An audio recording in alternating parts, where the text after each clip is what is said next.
Hi everyone, welcome back to my channel. So today we're going to be talking about why our hair could possibly be breaking off. If you see little pieces of hair in the sink when you're doing your hair, that doesn't look like shed hair.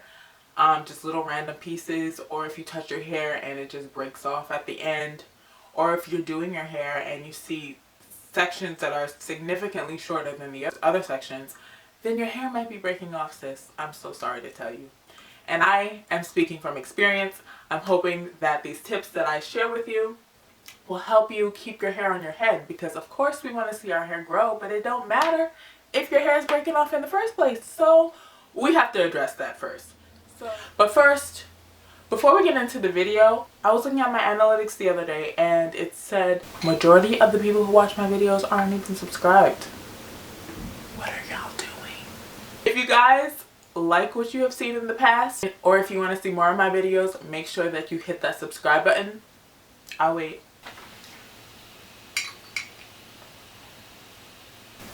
You subscribed yet?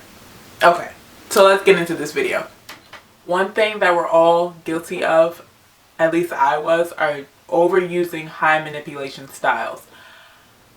Those styles when your hair is so high that it's giving your face a facelift, and it's so tight that it's putting so much tension on your edges, you're getting a headache, your scalp hurts, everything is just uncomfortable.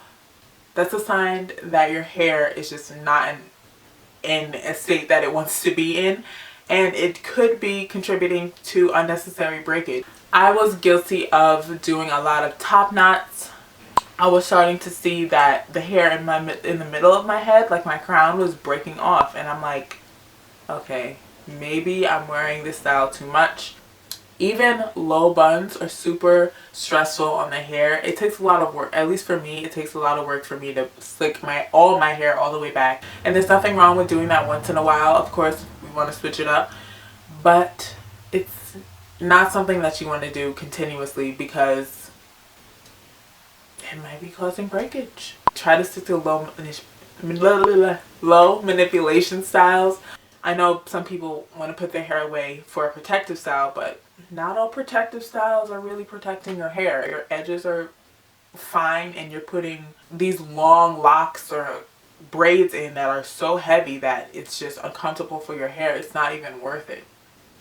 Who wants to come out of a protective style bald?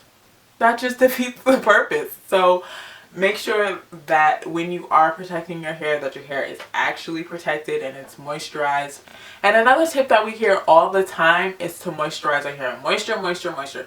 We know, but still we're neglecting to moisturize our hair. I don't know.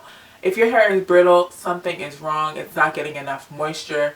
So whatever you have to do, whether it's deep condition or find a moisturizer that works for your hair that's water-based, do what you have to do. Our hair needs it.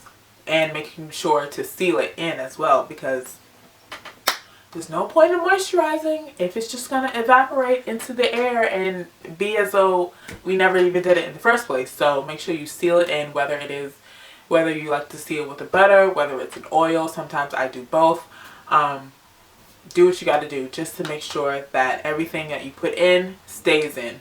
I use grease in my hair. Well, not in my hair. I just use it on my ends because I find that when I do that, my ends stay hydrated for a lot longer.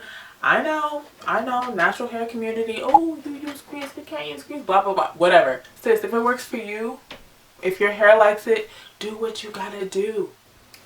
So one thing I always say is to choose health over length. I know once we see inches, we want to hold on to it, but sis, if those ends are dry and brittle, they're just going to break off anyway.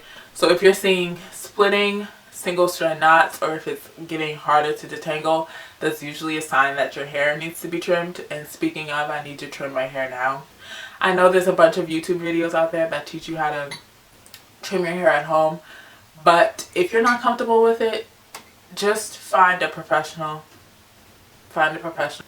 If you are going to trim your hair at home, or if you've done it before, just make sure that your scissors are sharp. Dull scissors are just going to make your hair worse. They're not going to give you the proper, sharp, even cut, and it's just going to make your hair split again. So you just want to make sure you find good shears that actually do the job. I know it can seem daunting and you just don't want to deal with it, but it has to be done.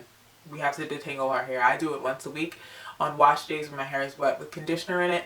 But you want to make sure that you have time to do your hair. You might just be snagging it and it might just be getting caught, and you just don't have time to take your time to slowly work from ends to root to make sure all the knots are out. So if you know that day you're going to be busy and you just got to rush through it, do 1, 2, 3, just skip it. Just save it for the next day or whenever you can. It's not going to be the end of the world.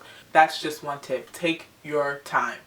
So something that we don't talk about often, but is just as important, if not important than all the other tips that I just mentioned, is that what reflects on the outside, our hair, our skin, even our nails, is a good indication or a reflection of what's going on the inside of our body.